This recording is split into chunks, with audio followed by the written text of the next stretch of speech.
That's the wrong intro right there. That's the right intro. I forgot how to do the show, guys. So that means I'll forget my name in the intro as well. And Sly can just burst out laughing like he usually does. All right, everyone. Let's get started.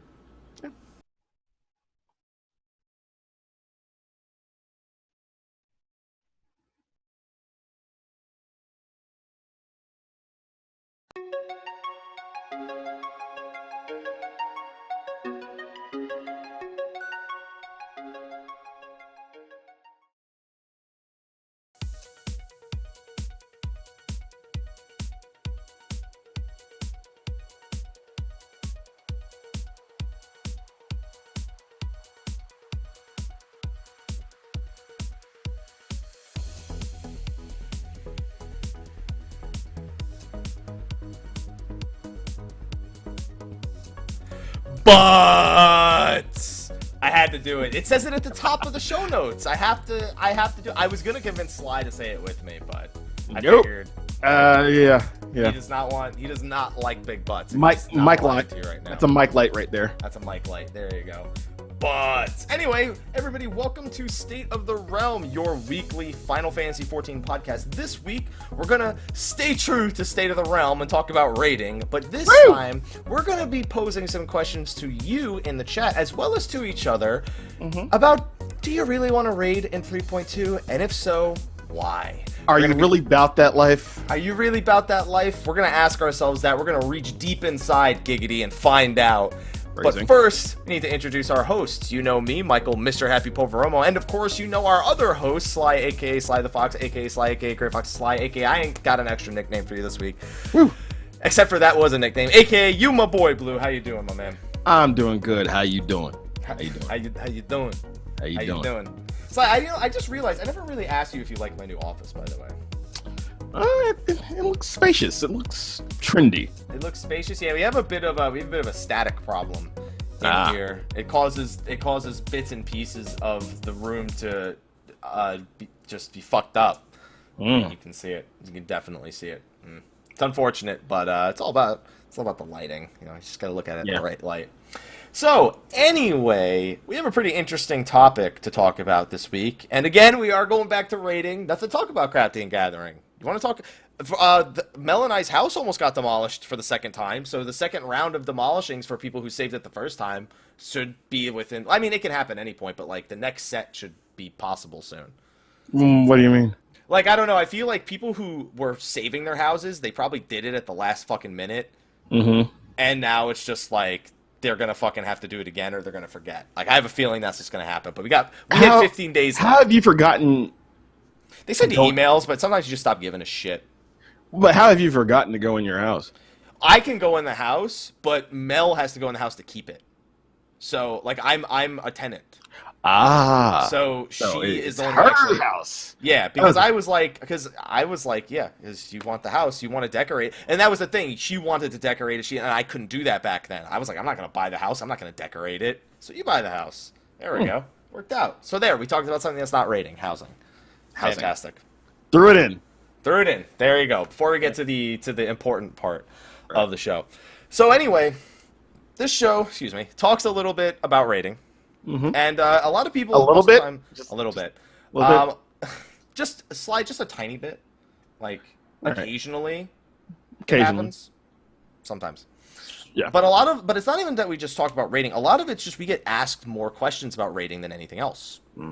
I think that's fair. I think that's kind of just like the nature of the show. Yeah. It's a part of the game that some players, believe that it's out of reach to them, and that could be the furthest thing from the truth.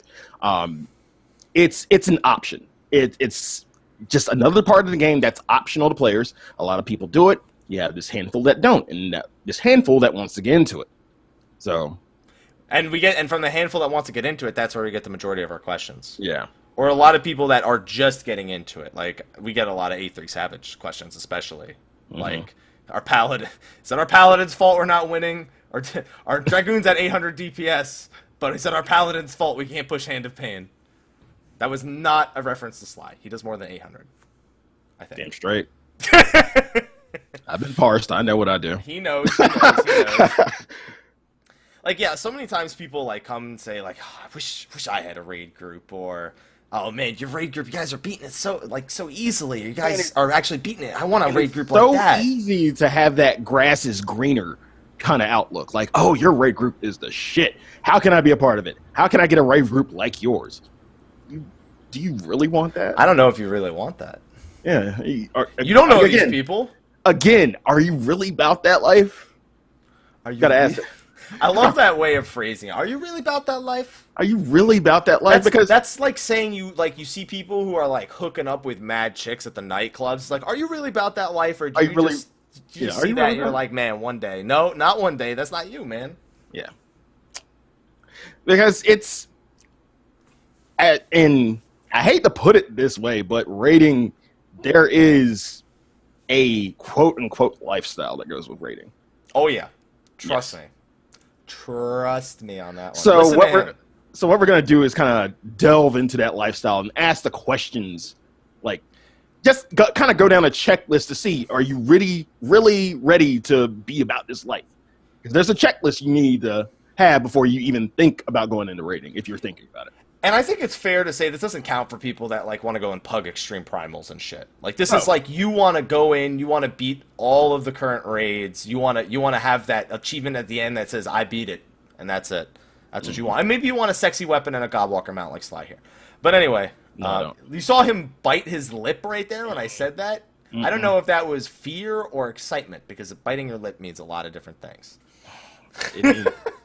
I'm not taking that goddamn mount. No. Nope, not having it. Well, don't worry. You can't get it anymore. Well, you can theoretically, but yeah. Just here, Slyh. Here's what you need to do. Okay. So, you have the United Negro Dragoon Fund. Mm-hmm. Okay, you get everyone to give you stuff, right? Mm-hmm. And then you transfer to Gilgamesh, and you go to the Party Finder, and in the Party Finder you'll find selling A4 Savage, and then bam, you got your mount. We know I'm not going to do that. I know you won't do that, because if you were going to do that, you would transfer to Gilgamesh first and then get the people to donate to the fund. Otherwise, how the fuck you going to have to move all that over there? That's just not going to work. No, and plus I'm not leaving the cool kids table. One day. One day they just said, we're getting rid of the Behemoth server. That's it. We're merging it with Gilgamesh. We're merging it with Gilgamesh. Top 10 active player server? No, we're not getting rid of that bullshit. Oh, my goodness. And guys, we aren't just talking about world first rating here. Slyh and I come from very different rating backgrounds. Oh yeah, that's a big thing as to why we get into a lot of debates on the show, like a married couple, is because we come from two very different rating backgrounds and two very different. What's the word I'm looking for? There's another word like background. Walks of life. Yeah, we'll go with that. The circle of life, whatever. So we're just going to be asking each other certain questions, and we want you in the chat to answer these questions as well. Really think, if you're thinking to yourself, hey, I want to raid in 3.2. I want you to answer these questions and have a plan, because that's the biggest problem. Is most people just want to raid and they don't come up with a plan. True. Yeah. Now, before, like, and this is something I just thrown in, before we get into the topics, just, show of hands in chat, and I'll wait on it. How many people don't raid? We know there are a lot of people who do raid. How many people are not raiding right now or are trying to get into raid? Just show of hands. There's going to be a Twitch delay, so I'm just going to spew just words out of my mouth while we wait for that to catch up. Yes. And I think this is actually, I didn't even think to ask this question at first, just because, I don't know, a lot of people don't ever, like, they say they don't raid, but a lot of people also do primals, and there's kind of like a gray line right there. We have a few people here, I don't. So look, plenty of people, we see some, we see plenty of people that are not raiders right here. Right. I'm looking for people's names who I know are full of shit, by the way, because there are definitely gonna be some people here who actually do raid. I know who you that are like, I don't raid. Fucking, I'm waiting for my static to just fucking pop up in there and be like, no, I don't fucking raid. Yeah, I raid once a week. That barely counts, I guess. It counts. It counts though. It counts because it's a schedule. And yeah, see, there's fucking Dervy saying that he doesn't raid. My ass. Yeah. But anyway, so okay, we have a lot of people in the chat that are not raiders, and the reason why we're asking this is because we're trying to determine, are all of you interested in raiding? That's the next question, and that seems like a stupid thing to ask, But it is a real thing to ask, because you've plenty of people here explain they can't, college, work, they simply don't want to, they enjoy being a casual player. Or it's just an issue of, I just really don't have the drive to raid. Don't have the drive. Drive is an important thing. And let's be clear, the term casual is not a bad term. A lot of people throw it around like it's a bad term. It literally just means, like, you're not serious. Fucking, it's just a game, bro, why you mad? Like, that's... Yeah. It's that without the attitude, pretty much. Right. See, we see I'd like to, yes, if I had the time, yes and no, some interesting answers. I see a fucking Void Arc complaint in there. I don't know what that means relative to the conversation. Oh, man. This is something you really got to think about, too, because when you say you want to raid, you're not just saying, I want to raid. You're saying, yes, I want to raid, and I will be able to be here between this time and this time, this many times per week, and I'm going to put in X amount of effort, which I think is a big part. People forget is the part where they have to put in effort. You actually have to do shit in raid. Despite what black mages might make you believe by them ignoring everything, there is effort involved. Here we go. No, I'm glad black mages do that, because it's fucking awesome. I love seeing a black mage who just gets hit by shit because like, this guy's doing work. I love this guy. He's now he's dead. Never mind. He fucked up. Yeah. Yeah, that's bad. And unfortunately, that makes it sound like a lot like a job. Which it can be. It can be. But there are levels to this shit. There are like the ones who, and there are reasons. There are reasons why you want to raid. And you want to go through all the stresses of, making a schedule, sticking to the schedule. Some people just treat it like, it's just a day to kind of get together, do hard content, while shooting the shit. That can be it.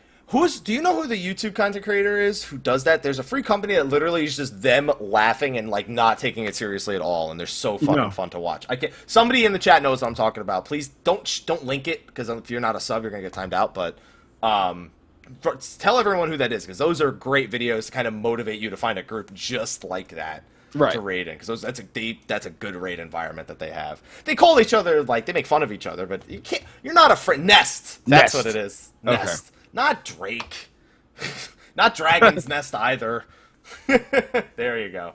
See, they are fucking... I love those fucking videos. Whenever one of those pops up, I watch those things.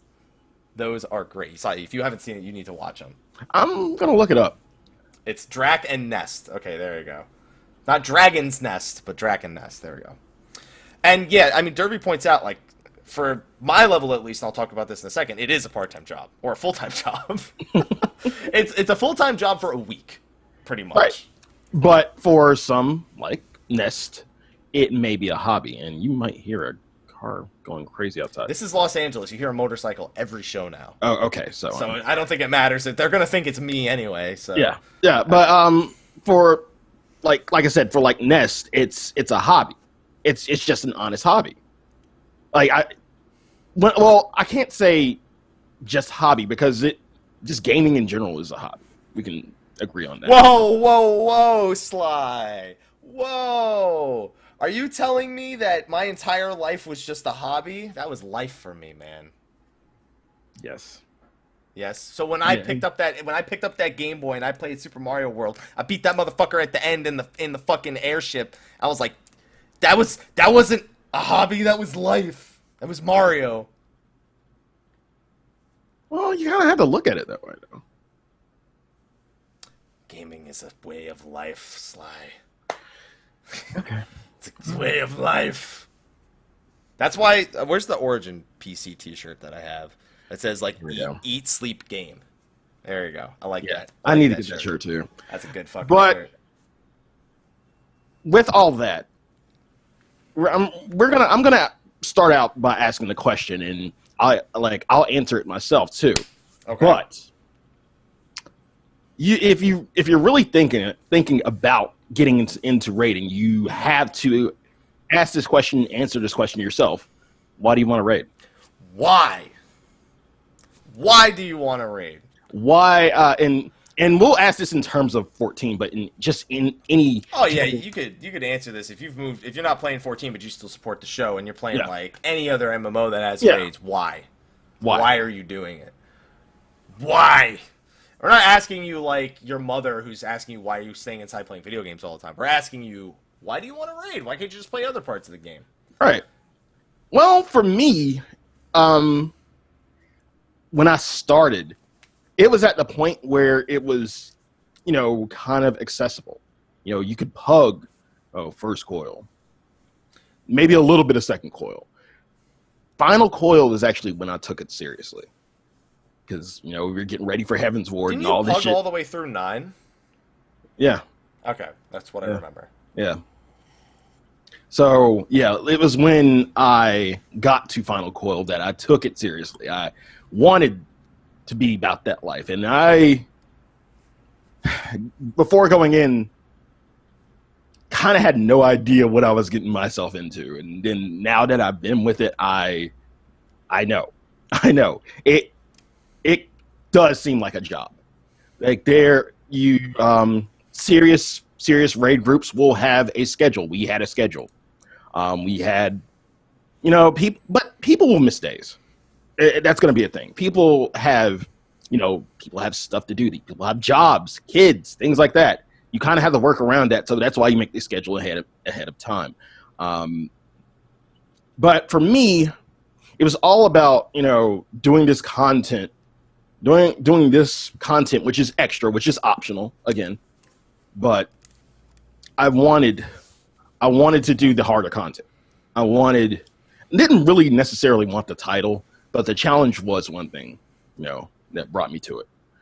But Mike, why do you raid? Why the fuck do I raid? Yeah. More butts! It says it in the notes. More butts. More butts. Yeah. My answer's not in the notes, but it says more butts, so I'm reading more butts. What else can I do? I like butts. And that's not why I raid, though. And he cannot lie. I guess in Sly's universe, that's why he went up against Garuda. I don't know. But anyway. Boobs. Yeah. There you go. Sorry, that's not butts. I raid because I like to beat fights. I like to be challenged by fights. I like to unravel fights before other people have done it. That is why I raid. I don't give a shit about the loot. The loot is like after I've beaten it, it's like, okay, now I'm doing it again. Now that's why I'm doing it. It's because I want to have the loot. I want to be able to say, hey, I have all the pieces. Now I can start collecting stuff for my other character. Just the collection of loot. But the challenge is why I get into it initially. So wait. So you actually did Second Coil Savage and liked it? Yeah, I like Second Coil Savage. But to be fair, the group I was with at the time, we did turn 6 Savage, and then it just never happened for 7, 8, and 9. I didn't go back and do 7, 8, and 9 until 2.5, but we did it in 110 gear to try and make it relevant, which doesn't really count either because Ninja breaks a lot of Second Coil fights. Like, it's unbelievable how much you're like, oh, what does it fucking matter? It's just Ninja. Like, what does Ninja do? And then all of a sudden you get in there and you're like, what the... Oh... Okay. Wow. That's okay. That was useful. Okay. That was good. But that's a big reason. I like when I get in there, when I get in the zone, I'm just like I'm in the zone, the auto zone, and that's just I can't get out of it. I mean, the problem is I get too into the zone, way too into the zone, and a lot of people. There's a reason I have raid face.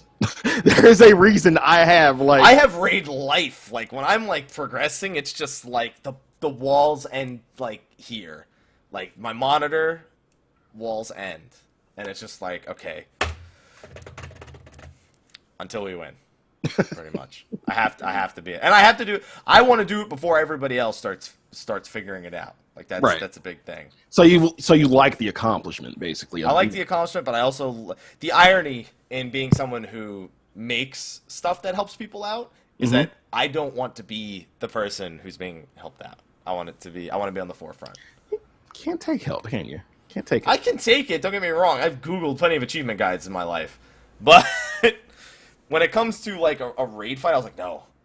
I will figure this I want to be thing first. I want to be first to figure it out and then help the people. Yeah, I want to figure it out. It doesn't even seem fun until it's done. Like, the whole time I'm just like, oh my god, how the fuck did you die to that? Oh my fucking god, heal me! Oh, why are you dead? And then it's like, okay, we won. Yes! Yes! I make that exact noise. So that's your geek cry. And more butts. And more butts. Yeah, pretty much. So, like, you've heard our reasons, but a lot of people have different reasons. They like the challenge. They just like hanging out with friends. Like gear.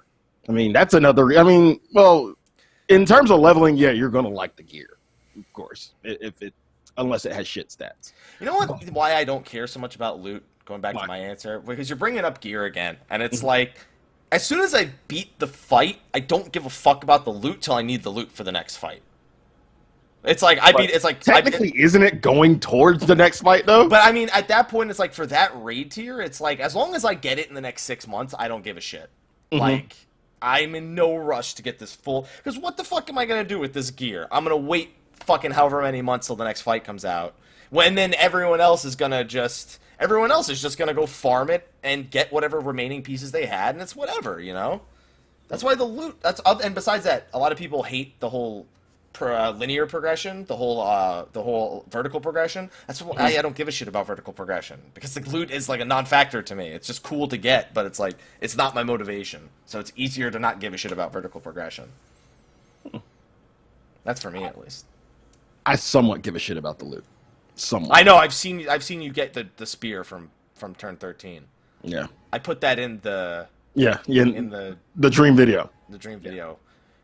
Which, by the way, shout out to 1 year of Dream. I'll say it at the end. Woo! Sorry. Yeah! 1 year of Dream. Today. 1 year of Dream. And we almost have 1 year of State of the Realm. Damn, we started State of the Realm 4 weeks after Dream. Yes. Literally 1 month after Dream. That's all it was a lot of planning. But we'll talk about that later. Okay, yeah, we'll talk about that. But whatever reason you have of wanting to get into raiding, like, it doesn't matter what it is, except please don't say I don't know. Yeah, if you say I don't know, then you probably you probably ain't about that. You probably are like so on the fence, but you're like on the side of not doing it.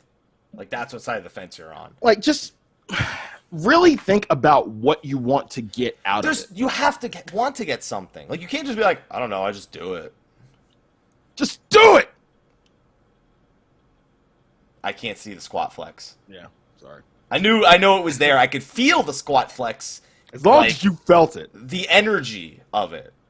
But I couldn't see it. So there you go. Yeah, but as long as you have a reason, like, it doesn't matter how small or grand it is. Just have a purpose, your own purpose to raiding. And that's important, because you can't know what kind of environment you want to raid in if you don't even know why you want to raid. Like, how are you going to, like, of the statics that are recruiting, maybe you qualify, but these people are nothing like you. They have completely different goals. That's why it's important to know your goals. That's why you see a lot of statics where people find out after they start raiding, we wanted different things. Yeah. Because they just don't even bother to identify it for themselves in the first place. Yeah, so that's the big reason why you want to have your own purpose, because you want like-minded people. If you have like-minded people, your raid team's probably going to go a long way. If not, shit's going to start to break down, and you'll start to see it. Now, the thing about, and I'll say this, like, you could have the perfect raid team. Y'all could clear content, no problem. But y'all could still have different purposes for raiding. And we've seen that. We've seen really, really good raid teams who clear the content break up. It happens. Group 1Y. No, I knew that I already know. It's fine. Yeah. But yeah, it's important to have that purpose. And really, when you think about why you want to raid, be honest with yourself. Be honest. If you want the gear, say you want the gear. I'm not gonna lie. I want the fucking gear. I want the fucking gear. I'm not gonna lie. Like, why do I want to raid? I like the challenge. I like being there with a group of people. You know. Give me the gear. Give me the fucking gear. I want that damn gear. maybe the title. That's the back end of it. I don't even think about the title. Wait, I have a title for this shit? I have a title for this shit? You don't get a title for A4 Savage. Is that why No. group broke up? No. No. No. You do get something far more important, though. Yes, you do. Doesn't help. Anyway. I mean, it's pretty much like a job matching service. And we don't use job in the 14 cents. We mean job is in the real world. Your job. Yeah. Yeah, you just gotta just be honest. Like Sly just said, you gotta be honest with yourself. Because if you're not, you're gonna be unhappy, and the 7 people you're playing with are gonna be unhappy when you find out you're so unhappy you don't want to play with those 7 people, and they gotta look for an 8th again. Right. That's gonna fuck it up. Now we get to the second question. You are all right. You figured out your purpose, like you know why you want the raid. I like the loot. Okay, what kind of commitment are you willing to put forth? Like, yes, the word commitment. You're not getting married, but this still requires commitment. It is a fucking relationship, though. I'll admit. This is a friendship with 7 other people you're maintaining. Yeah, that's a lot of personalities in one group. Like 8 people in a group. That's a lot of personality. So. That's why I don't want 24-man difficult raids, because that's too much personality. Yeah, I ain't gonna say shit in a 24-man raid. Toxic alliance chat. It's always fun. It's so fun just to look at alliance chat, just see all the salt. But yeah, you really have to think, what commitment are you willing to put forward in this? Like how many days per week are you willing? And it's not just about a time thing. And we don't even have this in the notes, but another thing I thought about was not just the time commitment, but leadership. Because that is a thing. Oh, yeah. That is a thing in raids. It's like and this is probably for the person who is making the raid group. If you're going to make this raid group, fine. You have, you, as the raid group creator / leader, you have to be the most committed out of everybody else. You have to have 10 times the commitment everybody else does. I mean, I can't speak on that. I've seen it from experience. I know how much stress a raid leader has. Hap, what do you think? I can tell you that.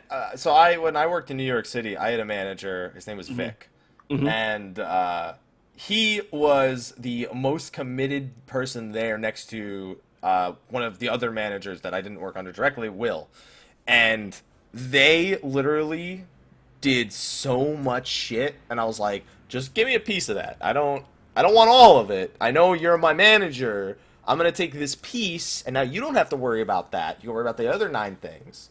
And I'm going to make this piece mine, because this piece is going to turn into 10 pieces, and I don't want 100 pieces. So I'm going to manage the SharePoint, and you do that other stuff. All right? I got these things. Those are your things. Because I was like, I don't want any part. That's why I don't lead. That's why I don't fucking lead. I don't have the time and the patience for that shit. And then the other side of that is, in terms of commitment, in terms of leadership and commitment, it goes so differently for a casual raid group and a world first raid group. Now, see, I can speak more along the middle of that spectrum a little bit. Mike can speak on the commitment of a world first raid group. What is it like? Oh, man. So, okay, Sly, you want to get an idea of the commitment? Mm-hmm. All right. I could either, let me go towards what I'm doing for 3.2. Okay. I put it in order for crafting the other day. I don't want to buy all this stuff, so I put it in order for crafting. Mm-hmm. I had to obviously take the time to farm Gil for all this stuff. 300 Steam staff, 300 grilled. I'm sorry, what? 300 Steam staff, 300 grilled sweet fish, 300 urchin loaf, 300 draconian potions, 300 X potions. I don't say I should order 600 X potions, because I went through easily 1,200 potions in Prague, just using them just over and over. So you did all this crafting? No, I commissioned all this crafting, but this is my responsibility as part of the prep. Now, you have a food bitch, and I'm sorry, I'm not gonna call it. He's not a bitch. He's probably here, so you probably don't. I'm not gonna call him a food bitch, because that's basically what I called ours. Here's food bitch. But that's the first part. So first of all, you have to be willing prep-wise, to prepare everything. Don't just be like, I'll buy pots when the fucking servers go live. No, you go get those things before people start jacking the price up because people are raiding again. Mm-hmm. Don't be a fool. And don't wait, like, what if there's a recipe that makes 3 of them now? No, fuck it. Just go get the next one. Just go get them. Mm-hmm. So first, no, we're talking about world prog here. We're not talking about regular raiding, guys. We're talking about world prog. You need a lot of fucking gil for world prog. Now, on top of that, I had to save up 70 mil. I have 70 mil about right now. I would have 70. Actually, I'm at 67, but 3 mil disappeared because I had to buy shit for someone. I had to buy shit from someone because they were making it for me, and I wouldn't take it for free. Sly. But anyway. Yeah, that's why I made that fucking face. Yeah, I know. And that amount of gil is actually there to buy crafted gear when the patch first goes live. I'm not going to wait for the prices to drop on those. I'm going to grab them as soon as they seem necessary or as soon as they are available. So you need a lot of gil for world prog. Then you gotta work with the raid group, and you gotta be like, all right, well, we're taking prog seriously. How many hours do we ought to put in? The whole fucking day? How many breaks do we take? 3? Great. Wait, did y'all have scheduled fucking breaks? Yeah. Okay. Continue. I've been doing scheduled breaks since 2.0 though. To me, none of this is new. But I'm explaining it in hyperbole to everyone else. Well, I can't be surprised at that because we kind of had a scheduled break ourselves. But go ahead. Yeah, so you schedule the break, you take that break, and while you're on that break, do you know what you're usually doing? You're not eating, you're not, taking a shower. You do that right before you go to sleep in 10 minutes, because you don't got time to waste on a fucking break, unless you really need it to focus and wake up. You are probably going to look back at everyone's fuck-ups over the past however many hours you just rated, and be like, what can we do to fix this? Or what can we do? Is there a better way to do this? You're reviewing footage. You're probably consulting with anyone else who you're, working together with. Elysium's a whole free company. Mm-hmm. So, I mean, if there's anyone else who you can, shoot the shit with, you do that. Your life is that for at least a week. That's it. That is your life for at least a week. Average daily hours of rating in World First Prog. It depends. You can go anywhere from 16 to 19 a day. Which is why when people say it took me 60 hours to get my anima, this shit's too long, and be like, motherfucker, let me tell you about 60 hours right now. That was fucking 3 days for me. That was 3.5 days for me. That's the closest thing to unpaid charity work we do for the challenge. Except that you don't do charity for the challenge. I'd say it's a little different. Oh, man. Now, that being said, that's World First. By the way, Colby is from the World First group, and he just said he needed to wank to decompress. I mean, you have an hour. Oh. That's like long of a break? That's like 1/12. I'd imagine he had hour breaks. That's like 1/12 of a break.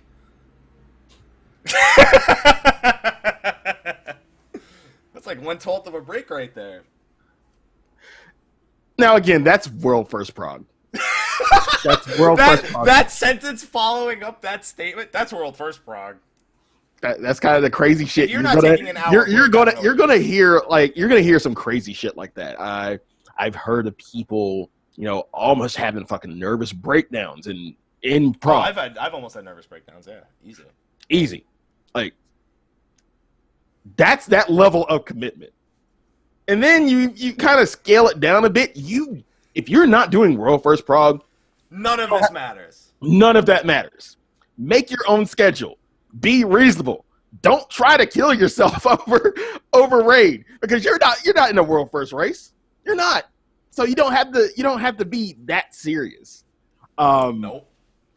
Yeah, determine the amount of commitment you're willing to give. Okay, how many hours are you willing to put forth? How many days?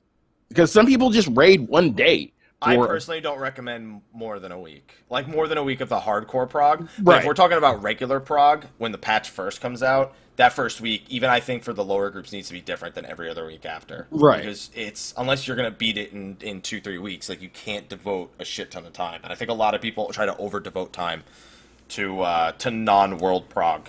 So, on that, do you think there's a happy medium for like the lower? I think that there's a lot of groups that kind of want to go just 2 or 3 nights. I think that's a healthy amount to go, 2 or 3 nights, 2 lockouts.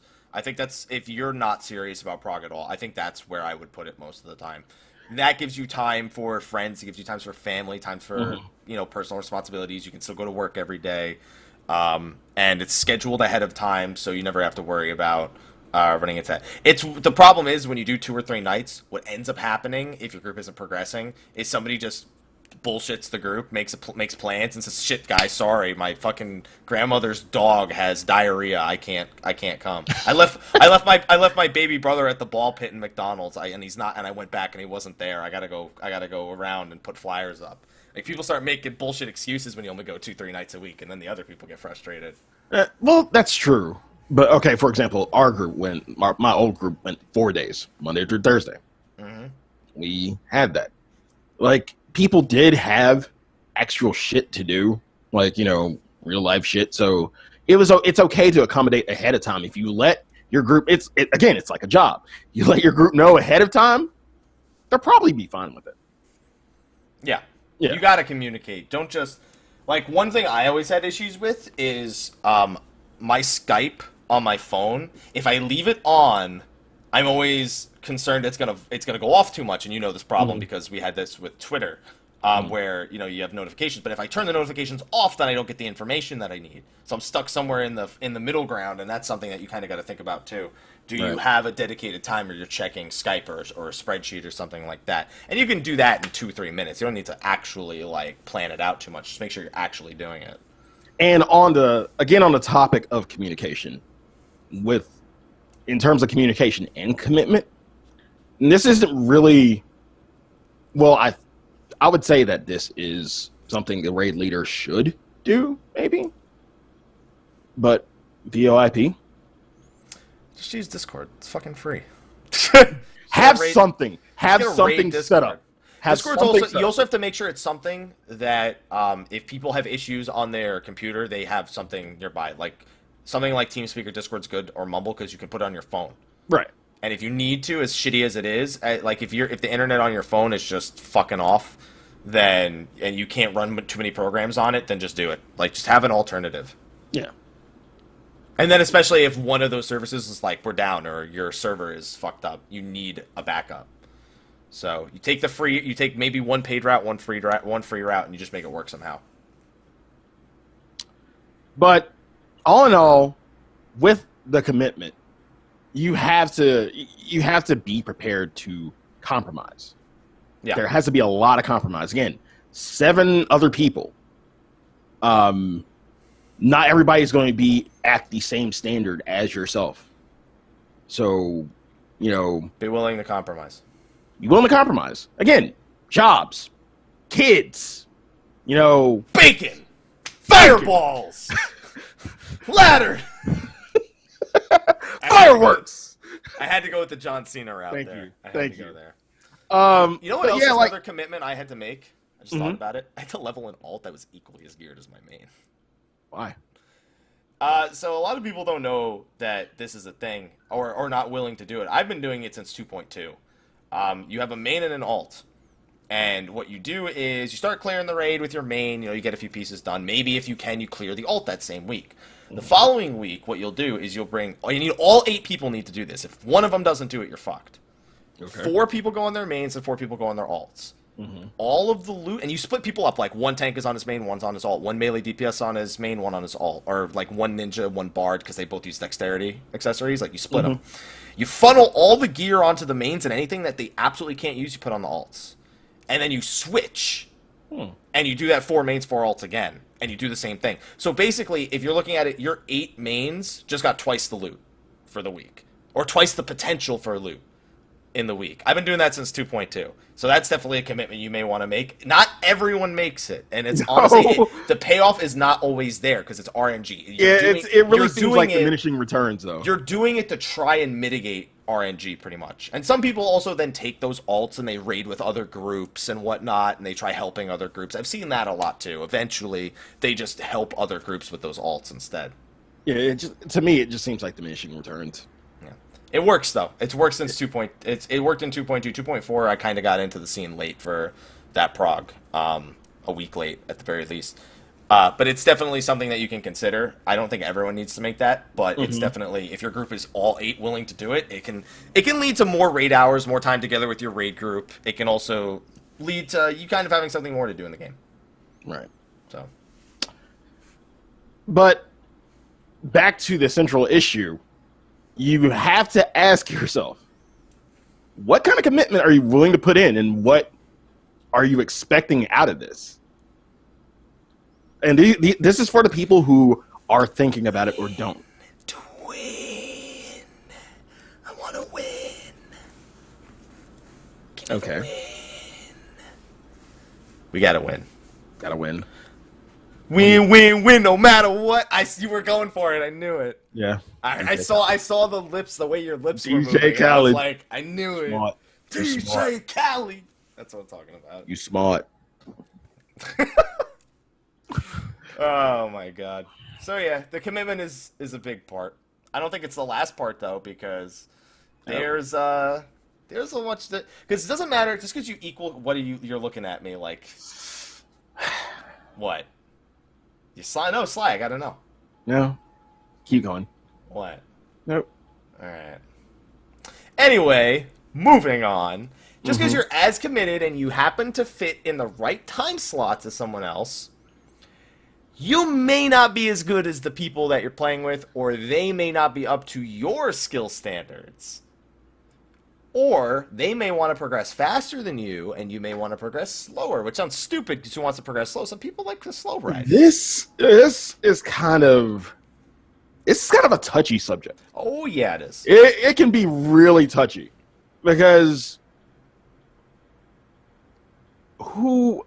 in my opinion, I mean, for someone new in the chat who may wants to raid, and they try out, because that's a thing. Like, you just really, with serious, like, mid-tier to world first prog groups, it's not, hey, I want to raid, can I join you? Sure. No. That works in the lower tier, and if they're happy with it, go for it. Go for it, by all means. But they have to see what you can do. They have to know, like, what your skill set is, like what you're missing, things like that, and see where you fit in with the group. Like, tryouts are a thing. So there is, and but people hate that. People hate that it gets that serious. Like, a lot of people. Have you ever had someone ask you, "Can I join your raid? Can I raid with you guys?" They're asking you that, and you tell them, "No. If you'd like to raid in our free company, please go to the website, fill out the application form, please submit video footage of yourself performing on your job." And you're like, "What the fuck is that?" Exactly. And a lot of people are like that. At first, I was like, "Seriously, application? Wait." Taking this way too seriously, bro. Do I have to fill out a W-4? Do you want my social security? Do you want to see my Yo, that's resume? not funny. I knew a link shell in Final Fantasy XI that you needed to submit your credit card information in order what?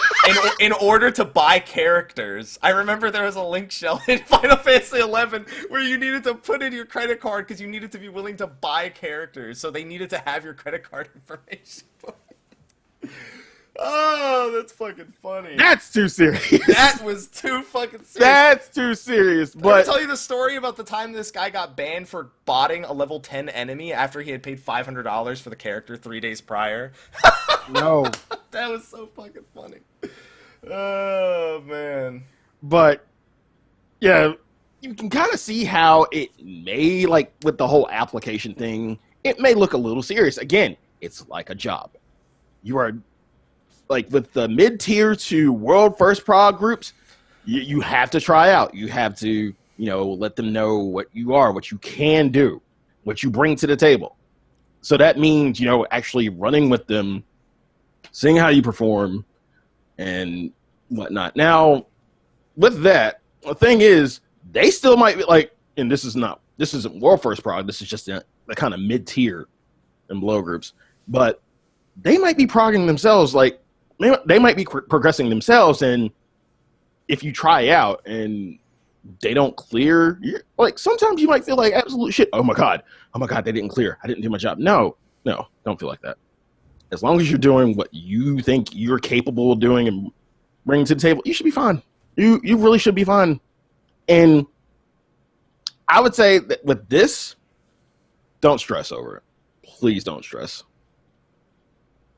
If they like you, they like you. If they don't, fuck them.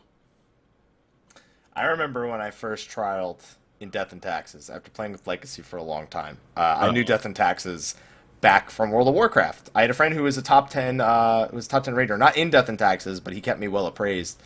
And I remember I was trying out, and I was like, God damn, fucking, they are gonna hate me.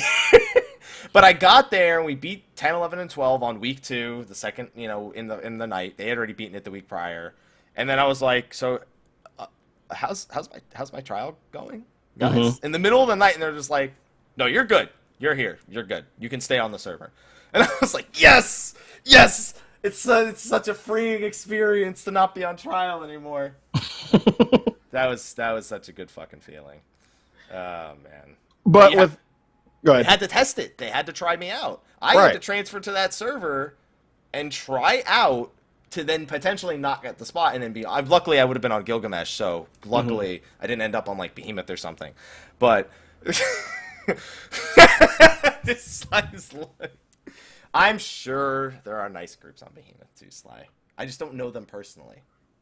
Yeah, because you're on Hollywood Greg. But yeah. That's probably the toughest thing is people who try out. Like that's why some people are so hesitant to do tryouts because sometimes it costs you $18 to try out. I'm sorry, what? Sometimes it costs you $8. That's how much a server transfer costs. It costs you $18. Oh, I thought you were talking about something. No, else. I'm not saying you gotta pay the group to try. We would like to try you out, but first we're gonna need a down payment. Yeah, like the application fee. It's like, yeah, here's the $18 application fee.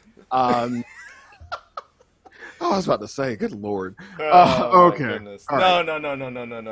But I mean, that's another thing that can be really, really intimidating. And unfortunately, it's all part of trying to find people at the right skill level and find people that are as committed as you are. That's just another part of it. It goes hand in hand. And when you say that, when you talk about that, it's the time factor plays into it. Because with that, you're talking about people who might not be as skilled, and then you're willing to take slower progression. And the people who are skilled but might not have the time. Now, what I do notice is, like, Happy, for you for example, okay. you have 1 day per week to raid, right? Uno. 1 day. Sometimes, I mean, it's 1 day. We're planned for 1 day every week. Sometimes there's reasons to like bring our alts in later in the week, or somebody needs your help later in the week, and that creates a second raid night. But that's more during your downtime. That's not planned or anything. That's hey, is anyone actually free and able to do this? Not hey, clear your schedule because I need you to fucking raid. So yeah, one night a week after it's cleared. You assume you'll beat it in an hour and a half, maybe 1 or 2 spaghetti. Okay. So do you know that? Like, do you think that well, really, it's for the people who have already cleared it. You can't afford to have that 1 night a week luxury. Mainly, this is for the people who are progressing, trying to determine how many nights are we going to stretch this out. Mm-hmm. And that's one thing that gets kind of rough. I've noticed when people are trying to do that, how long are we going to stretch it out? One thing I've noticed that leads to a lot of animosity or a lot of angst is when somebody proposes at the end of a raid night, can we go tomorrow? It's not scheduled, but can we go? Because if you're that guy or that girl who doesn't have the availability the next day, but everyone else does, all of a sudden it's like, fuck, I was really hoping someone else was going to say no, so that way I could just join in with them. And then you have to wonder, shit, do I say no? And then these 7 people are like, fuck, this one person is ruining our raid schedule. Which people do, even though it's not on the schedule.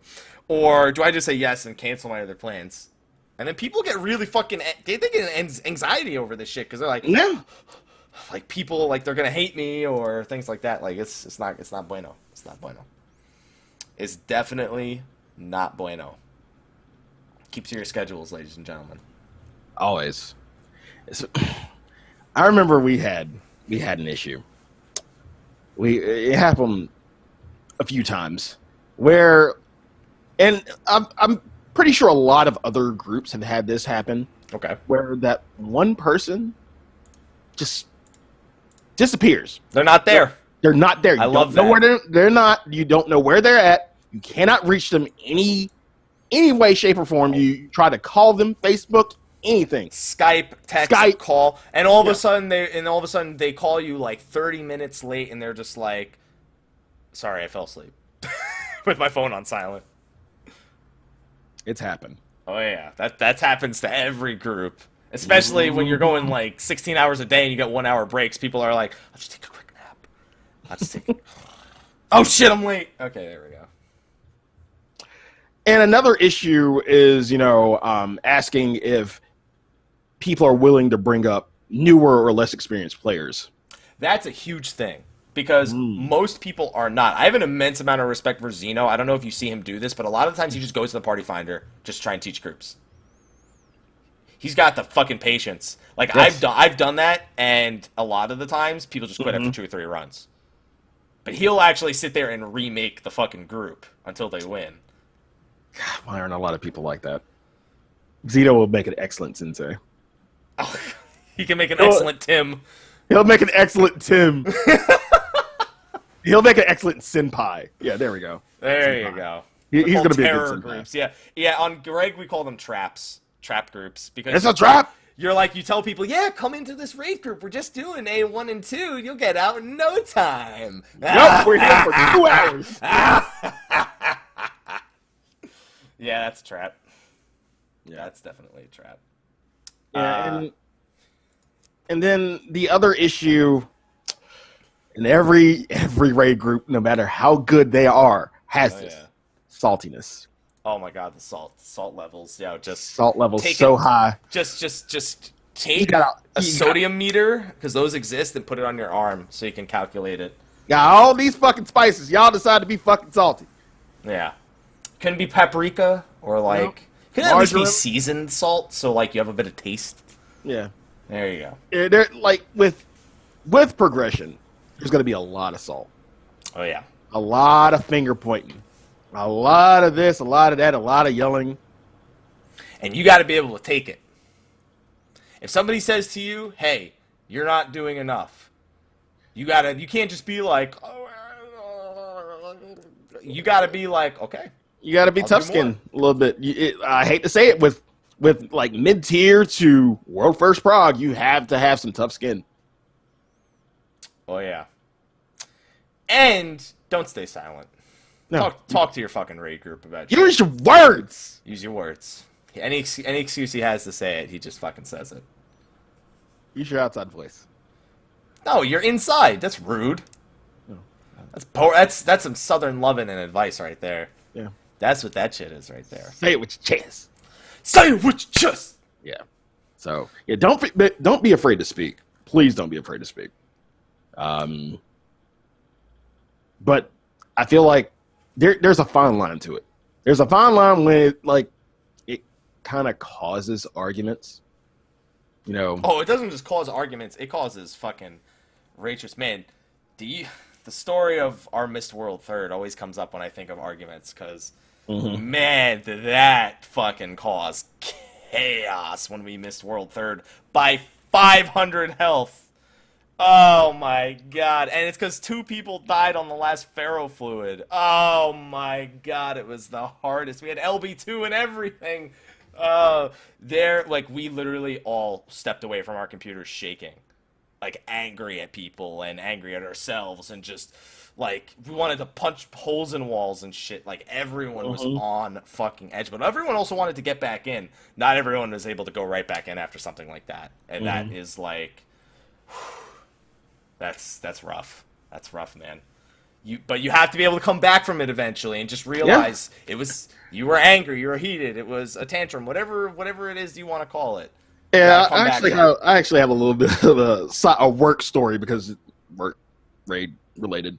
When I was at the office, I had a manager. He was kind of younger, kind of smug, and one of my coworkers who was older, and like. The manager, the way he talked to him was kind of, it was kind of a little bit fucked up, and you could tell something was off. And then one day he had it, and like they were in the conference room, and he said, "I've had fucking enough. I'm tired of you talking to me this fucking way." And he just storms out of the room.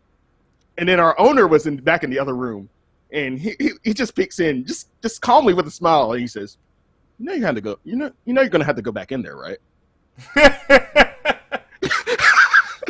Like, yeah, and it goes with the same with Raid. You're gonna have to go back in with these people. Like, no matter how salty you get, whatever you say can't take it back. But you still gotta raid with these fucking people. I mean, unless they kick you fucking out. But you still gotta raid with these people. So, when you're raiding with these people, mm-hmm.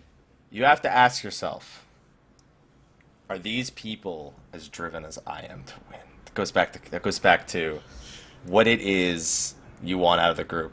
There's so many little variables that come into making a stable raid group. Because don't get me wrong, you can ignore all this shit and you can go raid and you can go fucking beat the fights. You can ignore all this shit and go get it done. But I guarantee you, at some point, shit's going to crumble and it's going to happen over and over and over and over again. There are people who do not give a shit about any of this. And they're just like, fuck it, I go in a raid, whatever. And then raid group, raid this raid group, now I'm in this raid group, now I'm in this raid group, now I'm in this raid group. Because you can't be a free agent all your life. You can't be a $5 raid whore. Yeah, you just can't be a free agent. You can't be Carmelo Anthony. I'm sorry. There you go. Sports. There we go. Yeah, and definitely do not play Monopoly with your raid members. You will not get along ever again. That was the thing? No. But somebody said nothing ruins relationships like more than Monopoly, and I believe in that. That's true. I've seen Mario some friendships. Party. I don't know. The game of life used to piss me the fuck off because Mario Party ruins friendships and relationships. I would take the game of life, like I'd be like, okay, this is the card that I drew, and these motherfuckers are digging through the deck and picking out their job, and I'm like, you cheating sons of bitches. That's not how life works. Be a fucking man. Be a fucking man. But with the whole drive thing, like, how bad do you really want it? How bad do you want it? You want that loot, but how bad do you want it? Pain. And look at yourself in the mirror when you say it. If you're DPS, have you parsed yourself out? Have you had someone parse you out? Have you asked any other DPS for tips? I've done it. I've had to do it. Not ashamed to say it. And that's part of drive. Willingness to improve is part of drive. And so many people have no willingness to improve. Like, no, this is how I play the game. Well, guess what? There's 7 other people that are playing the game too. And now you got to think about them. Yeah, I mean, even people in your group ask, what am I doing wrong? What can I do? What can I do to accommodate you? Anything. And don't be like the 800 DPS monk that says to the Astro, it's because you don't ever give me the balance. No, he's not giving you the balance because you're fucking 800 DPS. He would actually give it over to probably the goon. He'd probably give it to the warrior. At that point, he's like, all right, well, the warriors. There you go. That did happen in fucking Ravana, though. Like, I'll give it to you, Sly. I'm like, why? I'll take it. Is that okay? Just because I had more DPS at the time, so. I'm really hoping, because we got to eventually talk about how this mostly applies to Gordius. And that Midas is not going to be as intense as this. But people are going to still treat it like it's as intense as Gordius, which is bullshit. They're gonna people will. And it'll only be that top tier, though. If I see people bitching that Paladin doesn't do enough DPS to do Midas, like, I'm gonna do something I couldn't come up with. I was gonna say punch a hole in the wall, but I said that already. I want it to be original. Punch a baby? No, I'm not gonna punch a baby. Sly. This is California. I don't know what that means. I just better not see some of these same complaints. But a lot of these things still do apply because raid groups, doesn't matter how much easier it is. If your raid group completely disagrees in all ideology with each other, then it's going to fucking fall apart. But Mike, I have the drive, but I don't have the time. Okay, then you find a raid group that requires less time. Like, you can't magically have more time. Unless you're wasting time and saying you have no time. But it's a fair assessment. It's a fair... If you're standing outside of your house, if you're standing outside of your in-game house and trying to figure out what walls look best and say, I don't have time, you have time, okay? But it's a fair statement to hear, and a lot of people do say this. We're like, a lot of us are adults. We don't like, a lot of us aren't lucky to have the time to, play video games for a living or have jobs that will allow, time off for progression or things like that, So is it fair for a raid leader to expect like a spot on amazing team if you give them... Use your words. 3 hours. 3 hours. 3 hours. 3 hours a day. 3 hours a day, 4 days a week. Is that fair? That's fair. Mm-hmm. I feel like in 12 hours a week you can get a hell of a lot done. When the other, but what? Okay, all right. What about when the others are available? 8 hours a day, 7 days a week. Okay, so what are they going to do in those off time? They can improve themselves in that off time and then bring it to the raid. That's still technically raid time, because one thing that doesn't happen when you're raiding nonstop is you got to make sure you practice ahead of time, because you're not going to stop raiding in the middle and be like, hold on, let me go hit this dummy for 3 minutes just to remind myself or try to improve myself before we go back in. That's something you can do in your spare time, and that speaks to your character. Right. So the point here we're trying to make is, like, if you are that outlier who only has that little bit of time, you kind of have to think about those. You're gonna pug it. That's what you're gonna do. You're gonna pug it. You're gonna look for pickup groups. You're gonna say, hey, I'm skilled. I don't have a lot of time. Pickup groups are my only way to progress. That's what I'm gonna do. And then you look at Gilgamesh and you transfer there. But we're talking about that person who does have the group, who has that group, has a little bit of time, but everybody else has all the time in the world. Then why did they accept that? That's not even why did this person join this group. Why did that person get accepted into this group? That's on the leader. It's on the leader, but it goes back to, compromise. See, but there's a difference between you compromising for someone who has a lot less time versus somebody who has a good amount of time, but a little bit less than what you guys were expecting. So people are like, okay, instead of 8, we go 5 hours, maybe. Maybe that's like the kind of group. It's like, okay, we're not hardcore. We just have the time, so we wanted to do 8, but if we can do 5, that's definitely doable. That's different than this motherfucker only goes once a week, 3 hours for 3 hours, and we all want to go way different than that. I'll throw in the skill part of the argument too. Whereas this person, the person who doesn't have the time, might be a little bit more skilled than the others. What do you do then? What do you do? That person, they're skilled on their jobs. They're skilled on more jobs than they try to help the other people out. Like if you're like there are some times where the difference is so drastic where you don't even have to be the same job as the other person to help them. Right. Like that's like the dragoon that does 1,300 and the monk that does 1,000, and the dragoon sees the monk not using Forbidden Chakra at the start and just automatically saving it for purification. It's like, bro, you don't need to save it for purification all the time. A lot of fights, you don't need purification. Use Forbidden Chakra. That's a little bit right there. I'm noticing that your demolish is falling off. You're supposed to do snap, snap, demolish, not snap, snap, snap, demolish. You don't wait till it fully falls off to start the next combo. Touch of Death is falling off. You can see those things without even needing to know how to play the job. And help people improve. But if it's a slight difference, then you need to be the one who's encouraging that other person, like, hey, even try just bringing up to them what you improved about yourself just to get on the topic. Just be like, hey, I was hitting this dummy, and, I started trying different levels of skill speed, and I found out that if I do this, I get an extra Zerskogul at this exact point in the fight, which I can use to push this mechanic. And then the other person, you're at least on the topic without judging the other person. The other person goes, yeah, I should really do that. It's like, so go do it. You're talking to me right now.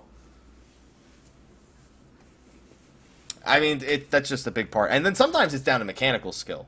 That wasn't as big of a thing here, but it was still a pretty big thing for Gordius. Midas, it's going to be more important to be mechanically skilled than it is to be skilled at DPS, unless you're like pushing for first, because it's going back to the days of Coil.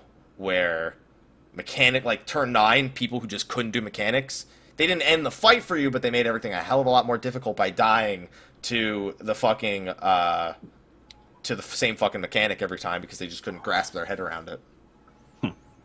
There's a lot that goes into it. It's not more than one aspect. If you're stronger at one aspect than the other, embrace it, but still try to improve the other aspect. Don't just be like, I'm mechanically good, fuck my DPS, or my DPS is great, fuck mechanics, unless you're a black mage. Then it's okay. And then out of all this we've said, we talked about a lot in terms of rating. Out of all this, there's one big part, and we covered a little bit of it. But how will the commitment you put into rating affect your life? Because you do have a life outside. Mel said of she wasn't watching, right? Because this is where this topic is rough. Oh boy, this question comes up a lot because we as gamers, we get carried away. No, me beating Skyrim and platinum it in 7 days was not carried away. Oh wait, I can give you an example of Skyrim. Oh, it was like what, 9 a.m. Wait, it's night. Wait, it's 12 a.m. It's Christmas. It's 12 a.m. How long have I been doing this? I know I'm taking breaks. I didn't even the time I played Skyrim. I did not look at the fucking clock at all. There was so much I did, but it goes back to that because you might have a job, you might have a baby. You're making me go back and just nights at 4 a.m. Shit, we're done raiding. What do you want to do, guys? Being in a room with all the same people. Let's go to fucking McDonald's at 4 in the morning. And then you go up and the lady doesn't speak English properly. So you say, can I get some cheesy tots? And she goes, you want orange juice? And I'm like, what are you talking about? And she's like, no, you said you wanted orange juice. No, I said I want cheesy tots. Oh, cheesy tots. You want orange juice, cheesy tots? I don't understand. That's what my 4 a.m.s looked like when we got carried away when it came to MMOs back in the day. That was what carried away was. Yeah. So another part of carried away is, people with jobs taking time off for prog. Oh yeah. You really had to sit down and think, okay, if you're going to take time off, that means you ain't got no vacation this year. One, yeah, it means you ain't got no vacation. Two, is it paid time off if it's PTO? Because I use PTO all the time when I had to work in the office. Loved it. So if it's not PTO, how much money are you missing? How much money are you going to be missing out on this paycheck? You got to fucking look at your income for the year if you're going to take time off to raid. Yeah. If it's not paid time off. And even then, you still got to contemplate, especially if you work a job like you're a server. That's a week's worth of tips I didn't get? What do I usually average on tips per week? That's not good. Yeah. And then, relationships, friends, family, significant others. They might suffer because of raid too, depending on if you take it over the top. Who does that? Does anyone we know do that?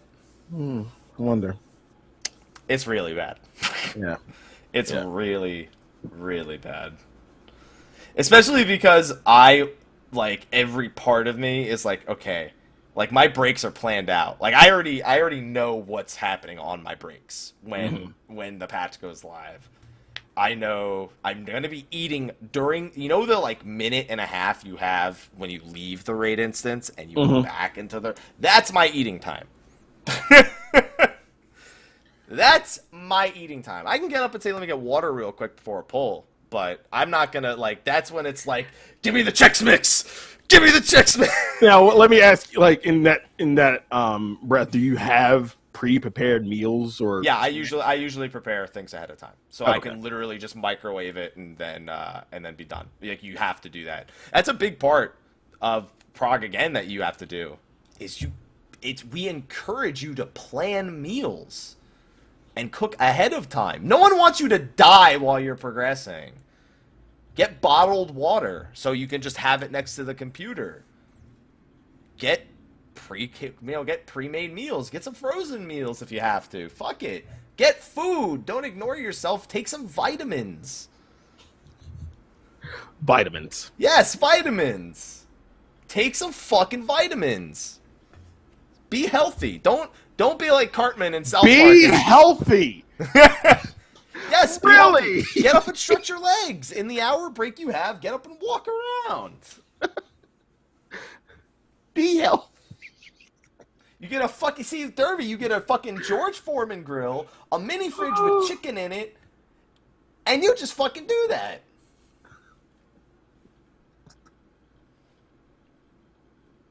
Now I kind of want a George Foreman grill. Be healthy. Be healthy. Eat. Nobody wants you to die, okay? We're not going to make you fight the same boss for 18 hours. Shout out to you, Yahoo News. We're not going to make you fight the same boss for 18 hours with no sustenance or rest. Toilet. Ugh. Don't do that. No. And then, you know, we say this, we say all these things, and we laugh, but it's real shit. Oh yeah, that's real shit. It's real shit. Mm-hmm. Like, relationships have kind of been hindered by progression or like. Oh yeah, Mel and I have gotten into so many fights over Prague. Many fights, and they're reasonable fights. It's not like you can look back at those and be like, "No, that was bullshit." It's like I'm like, yeah. And then what else can you say? the day responsibilities. Like, if you're living with other people, are you going to ask them to take on chores or responsibilities? So here's what you do. So you can still do this. Here's what you do. Okay. There are some chores that are unavoidable that need to get done. Like, okay. Whether it be cleaning the sink or wiping the tabletop with disinfectant wipes and shit. Like there are basic cleanly things. What you do as the raider is you don't go near any of those things and you just centralize everything around the desk. Like Derby said, you get the George Foreman grill, you get the mini fridge, and you just don't dirty anything. You don't get crumbs any place. You be extra careful not to get no crumbs any place because you don't want to have to get up and go off the vacuum right now. That's what I'm saying. You don't have to do that, my man.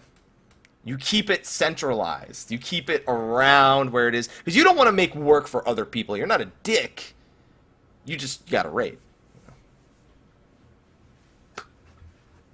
In the end, after all this, after you've checked off this list and you are about that life, you know you are in a raid group. Y'all are meshing so well. Like you're in this raid group for a long fucking time, and like things maybe aren't working out. Okay, things aren't working out. When do you throw? Okay, what are things not working out? They're working out with the raid group or working out in life? It could go both ways. It could go both ways. Things aren't working out. When do you throw in the towel? So here's what you do to be respectable. If you're gonna throw in the towel, you go until they find someone else to replace you. You don't just fucking stop raiding. Don't be that guy who just says, "No, I'm not logging on anymore." Be fucking respectful. All right. Log in. Do what you committed to do until someone else who's as committed comes along. But that's why you think about all those things beforehand so that this shit doesn't happen to you right now. And then, as soon as they have it, you're like, okay, that's it. I fulfilled my commitment. What about the real life side of it? The real life side? The real life side is you end up going back to your raid group and you're like, listen, we've been spending a lot of weeks on this, a lot more weeks than I expected that we would be going, because we're not making the progress we want. It's affecting X, Y, and Z. We either need to reduce hours or I need a replacement immediately.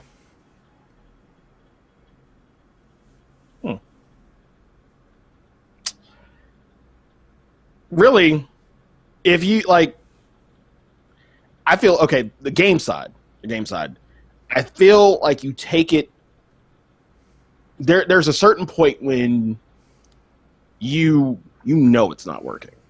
You know it's not working. It hasn't been working for a while. Probably should have thrown in the towel a while back and just said, screw it. Now, this pretty much is the leader's decision. Right. like whether or not to break up the raid group or something else. On a personal level, be tactful. If you feel like, this might not be the raid group for you, or things aren't working out how you pictured them, talk. Use your words. Sly's favorite catchphrase. Can we get a shirt that says "Use your words" on it? I'm trying to get one made. Okay, glad. I want one. Okay. Use your words. Like, let your raid leader know that, I think this might not be the raid group for me. And that's fine. Just don't fucking stop logging on out of nowhere. Just don't respectful. Not show up for raid. Like, I'm not showing up. Why? I quit. We had to replace you, motherfucker. Well, we're not having raid tonight. Go work on Anima. Oh, yeah. How's that going, by the way, Sly? 45 out of 80. 45 out of 80. It's going. Sly, I'm going to catch up to you on my alt. Hooray. I got my 3. So I spent 30 minutes. I spent 30 minutes a day in Dravanian Forelands. Mm-hmm. And it took me like a week and a half to get the crystals from there. I went to Korthus, 30 minutes later, all 3. And I got 2 of them from the same exact fucking fate. And I mean that like I did it respawned 15 minutes later, I got it again from the same one. And then somebody else on my stream got it from that one. And I was like, do this fate. If you're in Korthus, do the one with the slime and the fucking flans. Do that one. You'll get it. Promise. But, so you have this checklist now. For those who are thinking about it, on the fence, don't have a raid group, don't raid, you have this checklist now. Yeah. Like, you have this checklist of what you should look at. But the primary thing you really should look at is you have to look at yourself. That's the main thing you really have to look at. And you have to ask a lot of questions about yourself, both in game and out of game, about yourself in terms of rating. Right. Like, I want Lucky Brancho to see how many people be A1. Like, we talked about A4, but I wish we could track A1. Right. Because a lot of people got into raiding. A lot of people want to raid. Like, if we look back at the final coil numbers, there were a lot of fucking final coil clears. Mm-hmm. But, man, that 1%. So, Dervy said earlier in the chat that if we had averaged those percentages, mm-hmm. that the total percentage of the community that had beaten A4 based on those statistics was 0.73%, even with the offset of the 5.2% from the JP server. Right. Yeah. Then again, it goes back to the whole JP being the culture thing. Yeah. But while, I want to hear, and we might get more into this in post show, but I want to hear horror story, not really necessarily horror stories. Horrorless stories? Horror. Excuse me. Shut up. Shut the fuck up. But not necessarily horror stories from chat, but just stories of raiding experiences in general. And we might get more into that. So if you have a story or you have an experience you want to share, we can talk about that in post show. Hang on tight. Hang on to those. And stay for definitely stay for post show. But oh man. There is one. Why does it say butts in so many places in the show notes? I didn't even say butts. I just said butt. I know, but it says butts right where in the part of the show notes where it says butts. Who do you think put that there? Wasn't my ass. Yes, it was. No, it wasn't. I know it wasn't. But I'll say it. We do have one final segment. Oh yeah, we did this last week. Yeah, well, a quick conversation with Haps. And now this week I'm not gonna I did want to go to the chat or Twitter for it, but I feel like I had an interesting topic that came in my stream chat last night and kind of goes hand in hand with rating. Okay. Moving servers. Oh god. Why should you? I touched on this. Why should you? When should you? Why should you? Okay, troll answer. Are you thinking of going to Gilgamesh? Yeah, then go. Okay, that's the troll answer. Okay. All right? The answer is always yes when it involves Gilgamesh. Okay. The real answer is people move server for no fucking reason 90% of the time. They're just like, oh, I'm going to a different server. I don't even have a raid group lined up. I'm just going to go to this other server because I hear there's a group there I might be able to join. Oh, man. But with that answer, you know, like, and I tell people this all the time, going to a particular server, not going to name any names, that, you know, might have a good raid scene doesn't guarantee you a clear. It doesn't. Yeah, pretty much. Now, what do you feel are some valid reasons for moving servers? Valid reasons for moving servers? Mm-hmm. You already have a raid group waiting for you on the server. Okay. And that mostly only works if you're in like the mid tier and you're not like going through the super crazy tryout mode and you know you're going to be there for some time. Right. You don't just go and think, oh, it'll be better. The grass is greener there. You need to go thinking, what experience do I have? What have I completed? Like, you can't just go, I never even went inside A1 Savage. I'm going to go to Gilgamesh. You might get it done. There's a possibility because there are learning groups on Gilgamesh. There are learning groups on other servers. But you're not guaranteeing yourself anything. And a lot of people just go and they end up disappointed with their decision.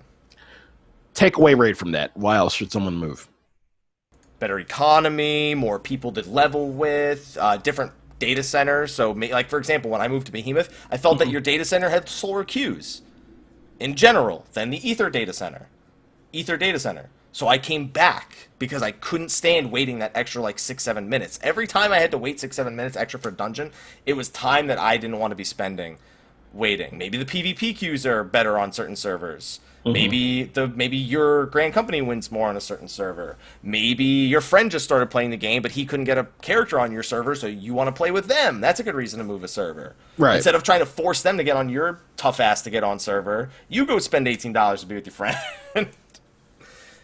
There can be any one of those reasons. Now, I say this all the time because I get this question all the time. I don't know how much Happy gets. I'm pretty sure he gets it all the time. How often, like, I get this question pretty often, but what server should I go to? What server? And I feel like I'm biased. I'm gonna always put on for my city. Come to Behemoth. We got beer and wings. God damn it. But I'm always biased about that. And like, it's such a loaded question. We get it asked all the time. What server should I go to? I can't honestly say, but come to Behemoth. Like, what? Solera! Populate them. That sounds like inappropriate. But what can you really, without any bias, tell someone who's thinking about moving a server? Only tell them about servers you've been on. Yeah. If someone's not, like, okay, the only server people tend to recommend when they've never been on the server is Gilgamesh, because it has a reputation. If you don't have that reputation, then people can't say, well, a lot of people say, I've never been there, but Gilgamesh is apparently the place to go. Mm-hmm. But that server has a reputation. And then people say, oh, you like role-playing? You can go to Gilgamesh or go to Balmung. Balmung. Yeah. There you go. Those are your two options. But other than that, every server they're the normal server. Like every game, I think every MMO has that server that has a reputation for something. And people recommend you go there. Otherwise, any other server will do. So, is there a way? Do you think there's a way for people who are looking for a new server to kind of research this?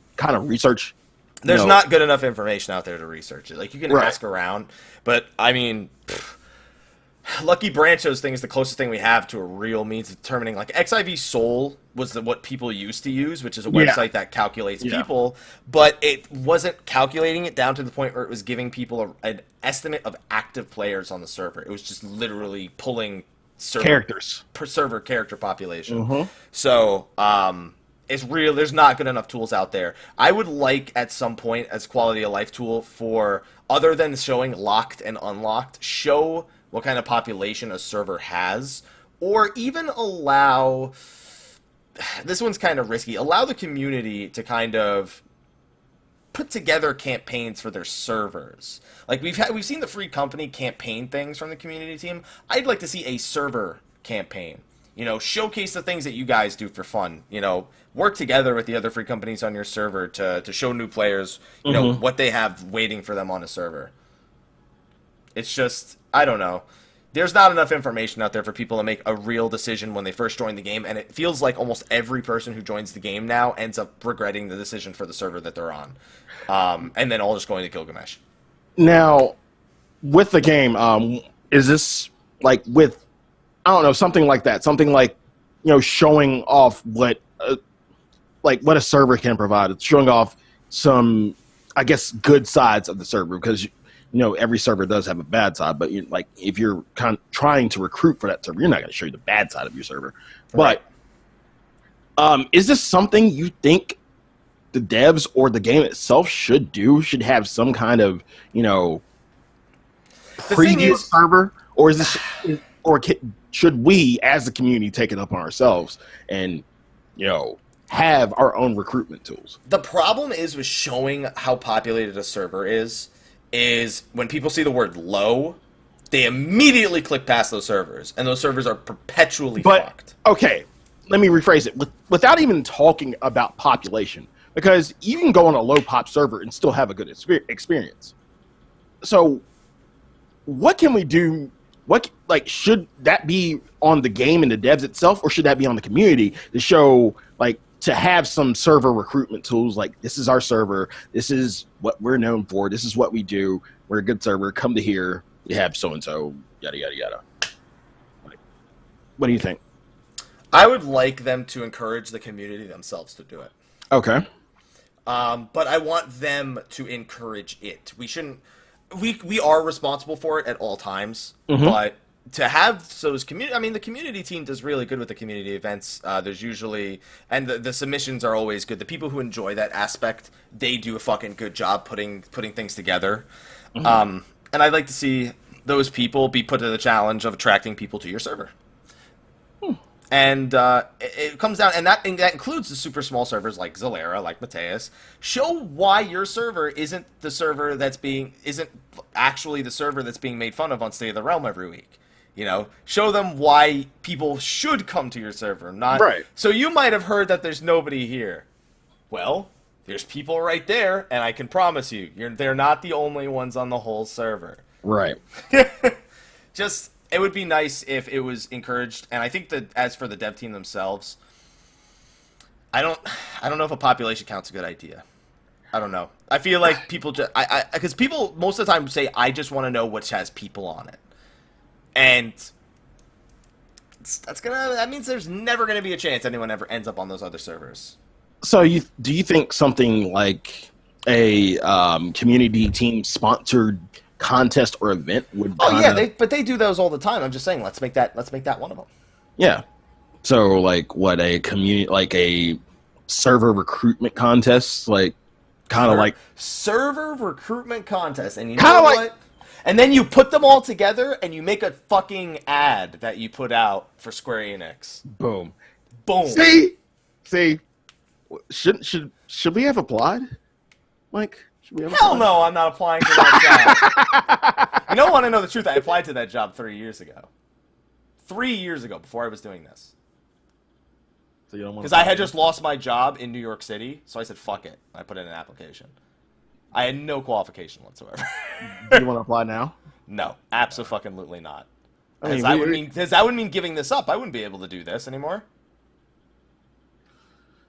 Well, we're throwing out ideas. Square, community team. If you see this, here you go. Here you go. Wha-bam. Wha-bam. Wha-bam. Oh, man. I had fun with this show, Sly. Mostly because I completely forgot what we were even talking about on the notes, because you were the one who was fucking taking... I was like, fuck it, yeah, this must be how Sly does it. I just wait for him to say things. I just come out with stuff. And then all of a sudden I'm like, wait, I'm still at the top of the notes. Where are we? Hey, that means you did a good job directing the show. I didn't need the notes to keep up. Don't have to do a show without you soon. Yeah. Hooray! I gotta teach you how to use Zoom. Yay! Or you could just use Skype and say, fuck it, Baylife. Nope. I'll use Zoom. It's better. Okay, you can use Zoom. But, Mike, tell You don't even want to say goodbye to them before... Sly, we're not even ready to go yet. We got fucking announcements to do. See, we have a night... Oh, I'm now sorry. I didn't have that. I didn't have that. Sorry.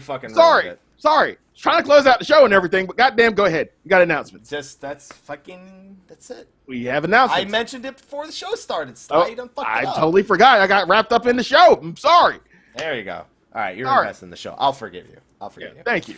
So first of all, we brought this up in the middle of the show, but we want to bring it up a little bit more now. A lot of you may know this is the 48th week of State of the Realm. It's number 48. And 4 weeks from now, we'll be celebrating that, but we have a different one-year anniversary today. Mm-hmm. And for those of you who don't know, and I have the yacket right here, I believe. Do I need to get my yacket? No, you don't need to get... Well, yeah, if you do, you're twirling around in it, so I don't recommend. Okay. There you go. See? Dream Network. That's the network that Mel... I'm going to say she put it together, not... Mm-hmm. We came together, but she Olivia really put it together. Pope. Woo! Her and Pook, I'll say it because her and Pook did a lot of the heavy lifting when it came to this. But she's the one who actually said to me, we should make a team. And then from that point on, it was all the communication and all the coming together. It is the 1 year anniversary of the Dream Network.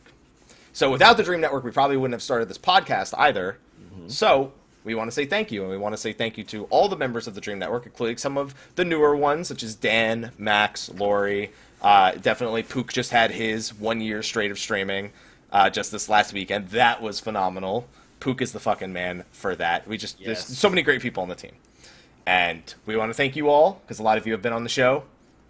We've had the couple show. It's been a lot of shows. We'll be going back over those shows when we get to the 1 year. Oh, yes. That's going to be fun.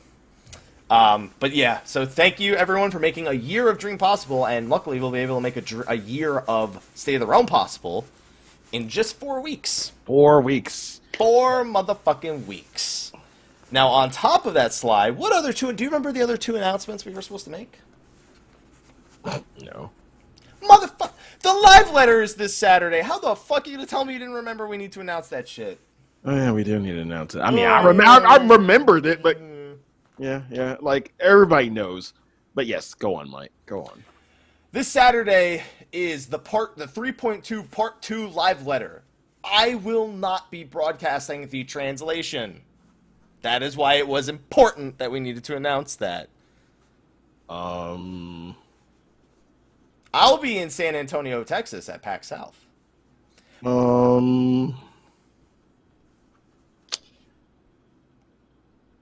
Never mind. No. What the fuck? You've built all that up just to let me down. Should someone else? Oh, yeah. Marco's doing it on his channel. Good. Marco, the same person who has been doing them for us all this time, is still doing them, but he's doing them on his Twitch channel. Marco Turn. MarkoTurn. And can somebody pimp that out in the chat, please? The community team has the official translations, but we need that unofficial. We need that unofficial as well. We need that right now translation. Yeah, we need that while we're watching it. Yeah. You know? Yeah. And then we double check it. We don't forget us. That live letter is at 1:30 a.m. Pacific Standard Time, and Marco will be doing the translation on his channel. I will be there typing his translation. I will not be the one broadcasting it, though.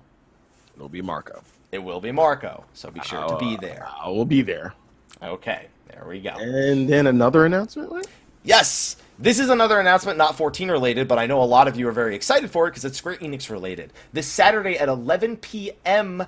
EST, or 8 p.m. PST, the Final Fantasy XV ATR will be taking place and will likely cover the magic system of the game, which has been largely unseen until now. We'll probably be seeing some of the special effects for it, and in March, we are expecting they are giving us the release date of Final Fantasy XV, which could be as early as summer of this year, and as late as Christmas.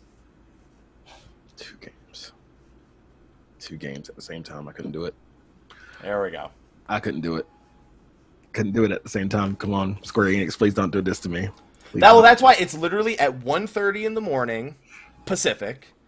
You have the live letter. Mm-hmm. And then at 8 p.m. that night, this is Pacific still, then you have the ATR. Okay. I'm guessing there's not going to be a live translation for that one. No. You know what? There might be, but it's mostly people in the chat just openly discussing what they're showing. There should be gameplay, though. And as long as you can see them using the skills, what they say is important. But that is a big focal point of those ATRs usually. There's a lot of talking in the ATR, but it's definitely going to be something that you want to pay attention to. Okay. All right. So I think that I don't think there was any. I mean, next week we're going to be talking about the live letter. I think that's obvious. That's obvious. Like, so next week's show, it's going to be a pretty lengthy show. Yeah. Yeah. So we're just looking forward. This has been a live letter we've been waiting for a long time. Remakes of the Diadem, or the revamp of the Diadem, which should be a lot more popular. We're gonna have Midas Savage, the Fiend Savage, the Anti-Tower, the new story missions, the new side story missions, the new Beast Tribe dailies, the new PvP with the 8v8 and the 4v4. You said all this shit, but you haven't said a trailer yet. But we better see a fucking trailer too. That should be that better be the first. That was the obvious thing. I was waiting for you to get to that. Like you said, we better see a trailer and a motherfucking release date on Saturday. Yep. We know February, but I want to see both of those. All right. And the ATR will be fully translated into English. Thank you. Someone in the chat said that. Thank you. So now we can wrap up the show. Now we can. Yes. So, Mike, where can they find you? They can find me in my office here.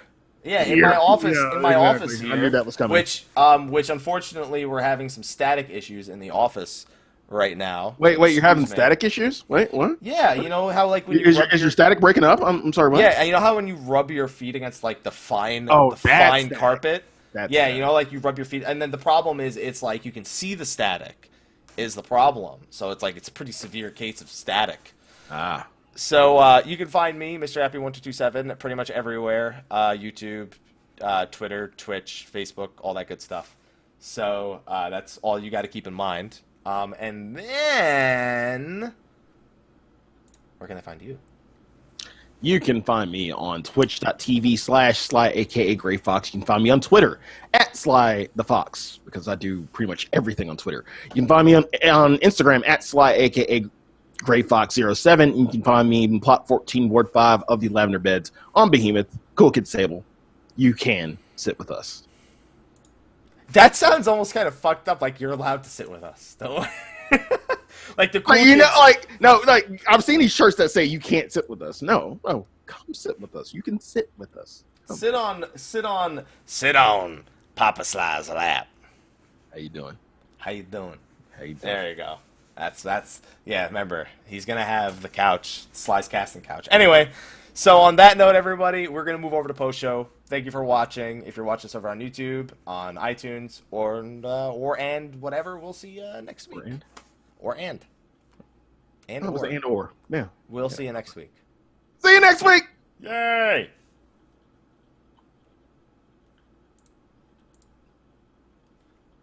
Took me a while to find the outro.